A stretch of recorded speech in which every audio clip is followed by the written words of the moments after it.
अक़वाम मुत्तहिदा की बेबसी, आलमी क़ुव्वतों के दोहरे मयार, मुहज़्ज़िब दुनिया पर हाकिम नाम नेहाद जमहूरी क़ुव्वतों की दोगली पॉलिसियों और पंजा यहूद में जकड़े ब्लैकमेल्ड आलमी माशी निज़ाम ने 8 अरब इंसानों की दुनिया में 0.2% यहूदियों को खुली बदमाशी का लाइसेंस टू किल दे रखा है। इंडिया और इसराइल का जो गठजोड़ है, जिसको अमेरिका की आशीर्वाद हासिल है, ये खतरनाक कॉम्बिनेशन है। आज इसराइल ने बाकायदा अमेरिका को ये इन्फॉर्म किया है कुछ देर पहले कि हम ग्राउंड ऑफेंसिव ज़मीनी जो है वो हमला करने जा रहे हैं। आपको बताएं, इसराइल ने फ़िज़ाई हमलों के बाद लबनान पर ज़मीनी हमला भी शुरू कर दिया है। इसराइली मीडिया ने दावा किया कि सहूनी फोर्सेस लबनान इसराइल बॉर्डर पर हिजबुल्लाह की सुरंगों में दाखिल हो गईं। जनूबी लबनान पर आर्टिलरी और इसराइली टैंकों के हमले की इतला है। क्या ये जो है यानी ज़मीनी हम एंटर हो रहे हैं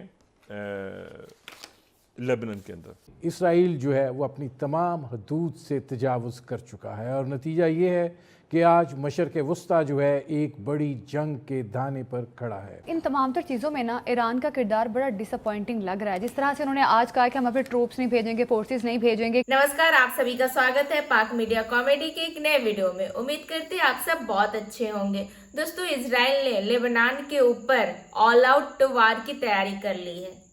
पहले लेबनान के ऊपर बमबारी की और अब टैंक भी बॉर्डर पर लगा दिया है।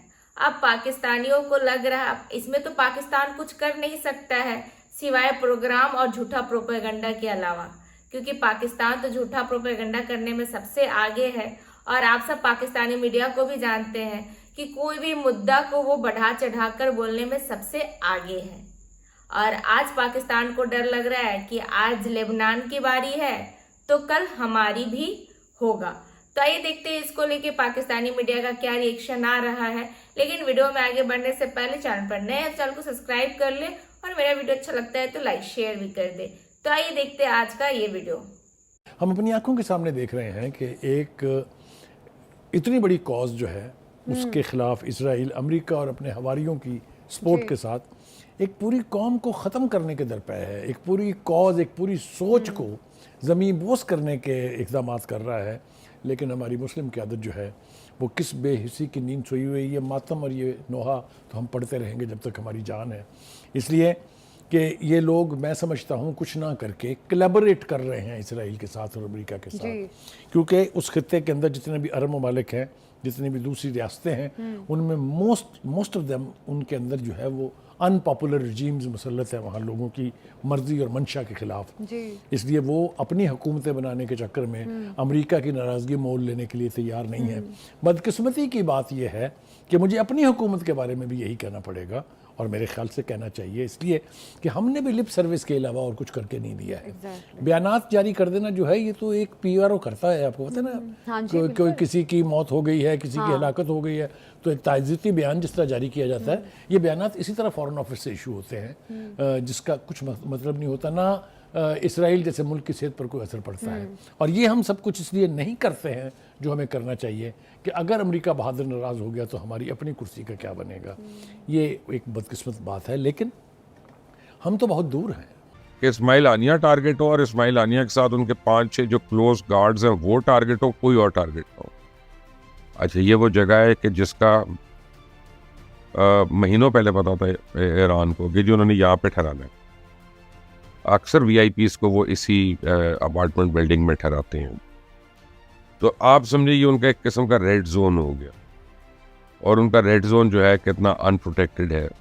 इसी तरह उनके न्यूक्लियर साइंटिस्ट की जो डेथ हुई थी कि वहीं ईरान के अंदर से मुखबरियाँ हुई थी और वो उसकी टारगेट किलिंग हो गई। जो दूसरे साइंटिस्ट की हुई थी वो भी ऐसा ही हुआ था। तो इसका मतलब यह है कि इजराइल एक तरफ, इजराइल के हामी एक तरफ, और इजराइल मुखालिफिन जो है उनको यही नहीं पता कि उनकी सफ़ों में कितने सांप हैं, कितने मुखबर हैं। अच्छा, अब यमन के ऊपर भी हमले शुरू हो गए और आज लेबनान के अंदर जो है ग्राउंड फोर्सेस दाखिल हो गई हैं जाके, और उन्होंने ऐलान कहा है कि उन्होंने कहा है कि हमने नहीं छोड़ना, यानी अब इस पे करना है, जो कुछ करना है तो कर लो। इसराइल का हाथ रोकने वाला कोई नहीं है और अमेरिका की मुकम्मल सरपरस्ती के साथ वो एक बदमस्त हाथी की तरह जो चाहता है वो कर रहा है, और जो उसको सफारती मदद चाहिए वो अमेरिका की तरफ से दस्तयाब है, जो उसको अस्करी मदद चाहिए वो अमेरिका की तरफ से दस्तयाब है, जो उसको मुआशी मदद चाहिए, ज़ाहिर है ज्यूज़ जो हैं वो इस वक्त पूरी तरीके से गलबा पाए हुए हैं दुनिया की इक़्तिसादियात पर, तो वो भी उनके लिए कोई मसला नहीं है। लेकिन क्या ऐसी सूरत हाल के नतीजे में इसराइल चैन से बैठ सकता है, वो रह सकता है? यकीनन नहीं। आज भी शुमाली इसराइल के तमाम कस्बात खाली पड़े हैं, और अब इसराइल जो है वो लेबनान के अंदर घुसने की तैयारी कर रहा है। एक तसलसल के साथ जो है वहाँ पर हमले जारी हैं, और दूसरी जानिब यमन की तरफ एक नया महाज खोल लिया गया है। क्या एजेंडा जो है वो बड़ा है कि किसी तरीके से अमेरिका को भी इसमें शामिल किया जाए और ईरान को भी इसके अंदर धकेला जाए, और फिर अमेरिका का वो सोच अमली जामा पहनाया जाए उसको कि ईरान के अंदर रजीम चेंज। ये लगता ये है कि ये बड़े एक एजेंडे का सिलसिला है जिसकी जानिब जो है वो पेशकदमी करने की कोशिश की जा रही है। ईरान साहब जो हैं वो उछल उछल के छत को बजते थे कि हमारे इतने हज़ार पासदारान हैं, और रिक्रूटमेंट के लिए हमें कुर्रम, पारा चनार, बामियान हैं जी, और अपना कोयटा के हज़ारे सब दस्तयाब हैं।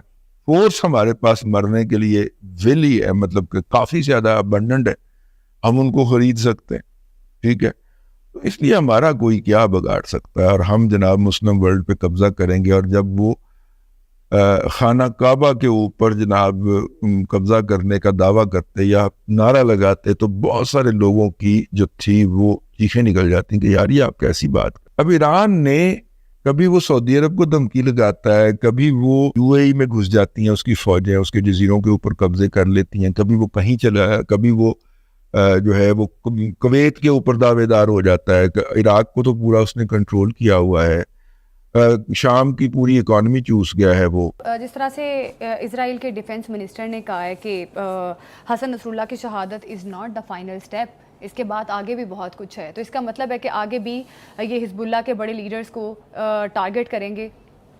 देखिए, गुजारिश यह है कि अगर तो हम जो इसराइली सोच है उसको देखें, अगर हम उसकी जो पुष्टपनाही अमेरिका कर रहा है उसको देखें, तो फिर तो लगता ये है कि ये जो फ़लस्तीन की कॉज के ख़िलाफ़ इसराइल सपोर्टेड जो लड़ाई है जारी रहेगी, कुर्बानियों का सिलसिला भी जारी रहेगा। लेकिन जैसा मैंने आपसे कहा कि there has to be an ultimate limit, कहीं ना कहीं जाके इस सिलसिले को रुकना है। आप देखें, 2-3 बातें इस हवाले से और करनी चाहिए, मेरे ख्याल से बहुत ज़रूरी है। एक तो ये कि अमेरिका जो है वो इस वक्त हमेशा से दोगली पॉलिसी पर वो चलता रहा है, और इस वक्त तो चूँकि वहाँ इलेक्शन हो रहा है, इसलिए जिस किस्म की हड़बौंग मची हुई है उसकी फॉरेन पॉलिसी के हवाले से, ट्रंप कुछ कह रहा है, वो कामिला कुछ कह रही हैं, इस वक्त के जो सदर हैं बाइडेन वो कुछ कह रहे हैं। तो ये था आज का वीडियो। आज के वीडियो के बारे में आप क्या सोचते हैं, अपनी राय कमेंट में जरूर दीजिए। वीडियो अच्छा लगता है तो लाइक शेयर करिए, चैनल पर नए हैं तो चैनल को सब्सक्राइब भी कर लीजिए, और बेल आइकॉन भी प्रेस करिए ताकि लेटेस्ट वीडियो का नोटिफिकेशन आपको सबसे पहले मिले। तो फिर आपसे मिलते हैं अगले वीडियो में। अपना ख्याल रखें। जय हिंद, जय भारत।